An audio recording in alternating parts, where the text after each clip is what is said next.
reverse engineering a recovered alien spacecraft. Back engineering is the act of taking a finished product and tearing it apart to find out what makes it tick.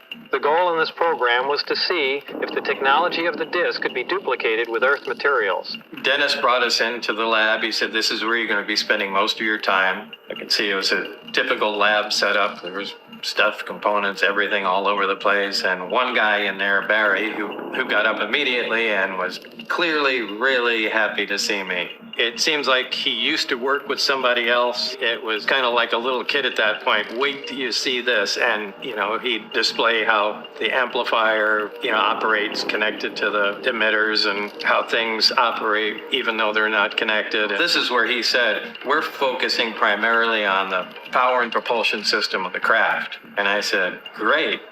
What craft? I think he was holding off intentionally telling me anything because what he wanted me to do was to feel the gravitational field on the reactor. So he went over, he rotated the emitter, and the reactor was on, and he said, go ahead and try and touch that. And when I pushed my hands on it, that was the biggest scientific shock I'd ever had, because there's nothing in the world that can do that. And he said, that's what propels the craft. And that is a gravity generator. And that was the moment that I realized what was going on. Barry indicated that what I saw there was the propulsion system in its entirety. He started with the reactor and the small hemisphere on the plate. This is apparently the power source. To the left of that, on the ground, was what he referred to as the amplifier. And to the left of that, at 90 degrees,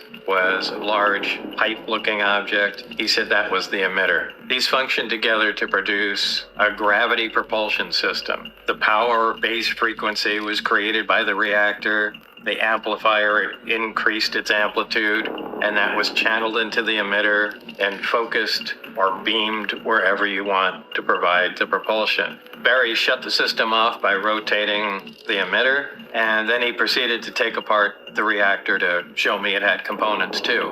When he did that, you were able to touch the hemisphere in the reactor, remove the hemisphere, and then you can see a small tower with a tube coming off of it. That tower had a cap on it. The cap slid off, and inside was a triangular piece of almost copper-colored material. It had little slice marks on it, and that material turned out to be element 115, a super heavy element yet to be discovered at the time. To start up the reactor, of course, we need some element 115. In fact, you need 223 grams, which is just under half a pound, machined into a wedge like this. And a piece of 115 this size can be utilized as fuel for a period of 20 to 30 years. Element 115's melting point is 1740 degrees Celsius, and its standard oxidation state is +3. The atomic radius of 115 is 1.87 angstroms. The frequency of the carrier wave for element 115's gravity A wave is 7.46 hertz at a 1 micron bandwidth. This is the reactor,